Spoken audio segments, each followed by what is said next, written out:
Hail, sweet Mary, I'm a lot like you. They took my man. They thought there was something that he knew.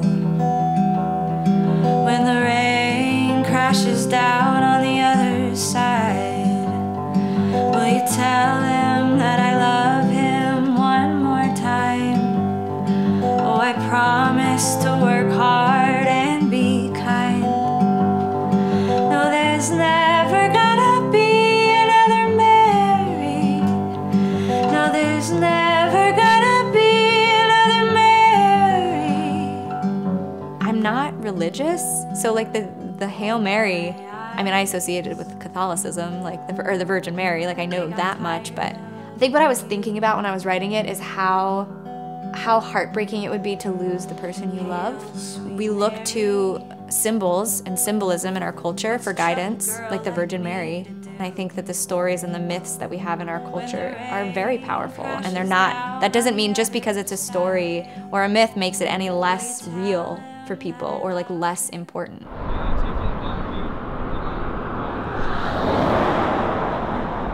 I moved to Bend when I was 9 with my family from St. Louis. So I pretty much consider Bend, Oregon, where I grew up. It was really lovely growing up in Bend as a kid. I was always outside, and that's often where I would start writing, as I would go off like into the woods and start and just like make up songs.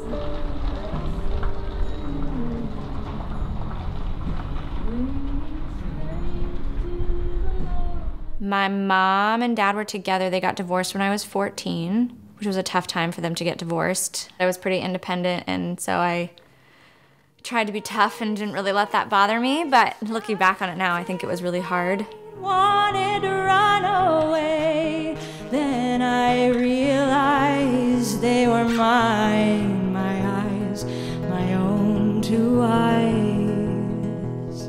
I moved to Chicago and was trying to work as an actor, and it was really hard. I didn't know what art meant to me. Like, I didn't know why I was performing. I'd been doing it for so long, and I never had a period without it that I didn't really know what it was doing for me. So I moved back to Portland, and I had always been interested in psychology. Like, I'd gone to therapy and like been around that world, and I was like, that sounds nice and predictable and like a reasonable job that my family would be stoked about. I started working as a therapist and was still pretty depressed and didn't really know why. And then I started to slowly write songs again, like I had done when I was a kid. And so it's this weird like full circle, but it took that period of time where I didn't have any artistic expression to learn how important that was for me. Because it was too painful. What if they don't like my music? Like, what if nobody comes to my shows? It's like I had to really toughen up and be like, fuck it, like I'm gonna do it regardless. I would still write songs and sing even if nobody came to my shows. And that's the thing that I had to come to terms with. With your heart beats dancing. We'll give you 60% of what we can retail it for in trade, okay, and 50% if you want us to buy it. Okay. This is like the lowest one, but this was in excellent condition. Yours has definitely like been played a bunch. I'd probably want to sell it for like $300. It's also like made in Taiwan and stuff. But yeah, I'd probably just put like 3 on both of them. Okay. So you'd be looking at like 360 in store. Yeah. Probably right after I moved to Portland, my friend Hunter Nowak, he moved to Portland, and so we kind of reconnected. One night he told me, we were just like hanging out at his place, and he was like, I really just want to take my piano and play in beautiful places, like in the wild. Like, that's what I love. Like, I love being outside and I love piano. Like, I just want to do that. And he turned that dream into a reality, and now within a landscape, he's selling out concerts all over Oregon. And I think they're planning the 5th season right now.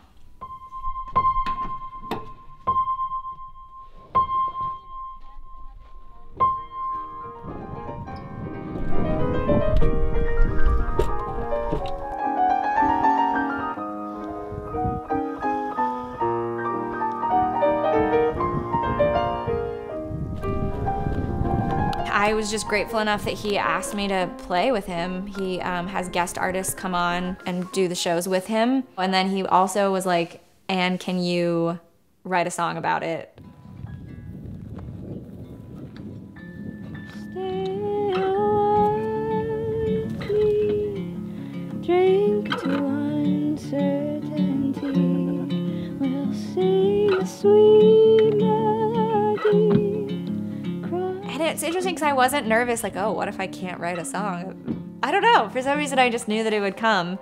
I did a little bit of research online about Fort Rock, and I found out that it was an ancient volcano that was in the middle of this lake bed. It used to be like marshy wetlands, and then to think that that rock has been there through all of it. It made me think about how I'm so small in the grand scheme of things.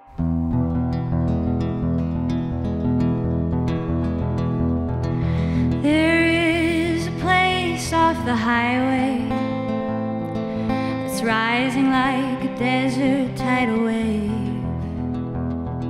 For years it stood like a promise, like a memory of lost, forgotten days. I cannot fathom, no, I can't imagine the waters here at my feet. 'Cause I won't be here forever.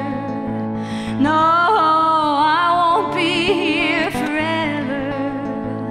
Oh, but these rocks are forever. Oh, yeah, these rocks are forever.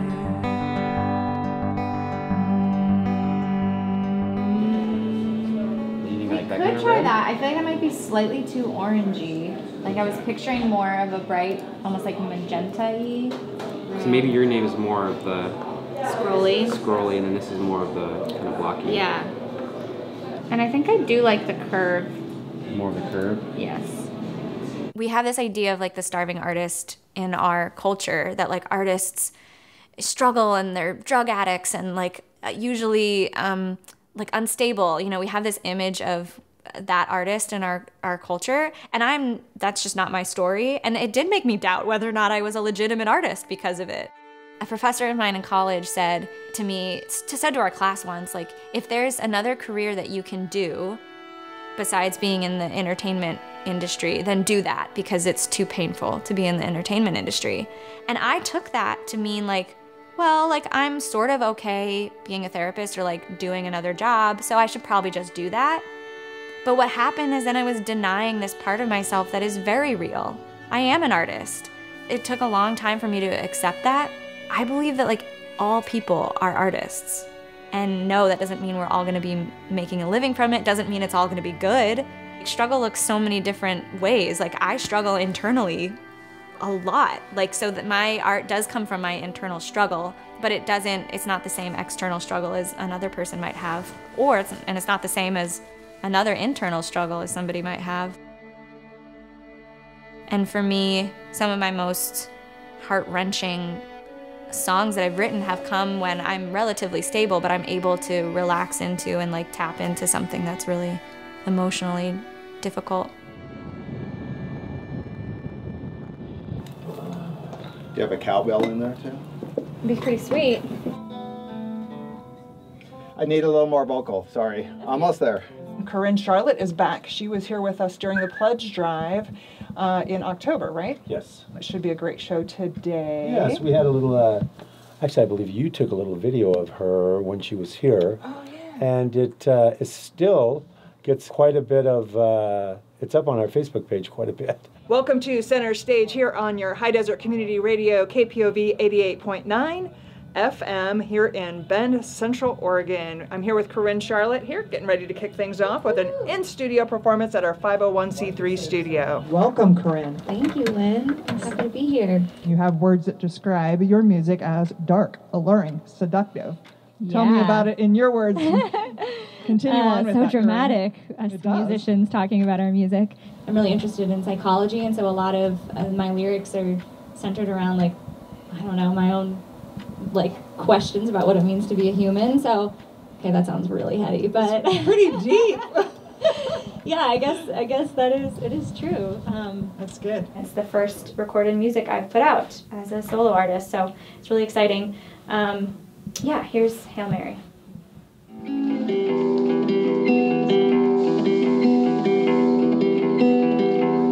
Hail, sweet Mary, I'm a lot like you. They took my man. They thought there was something that he knew. When the rain crashes down on the other side, will you tell him that I love him one more time? Oh, I promise to work hard and be kind. No, there's never gonna be another Mary.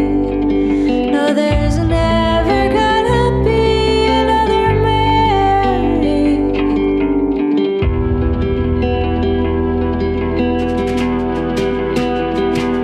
Oh, my eyes, they got tired of the view.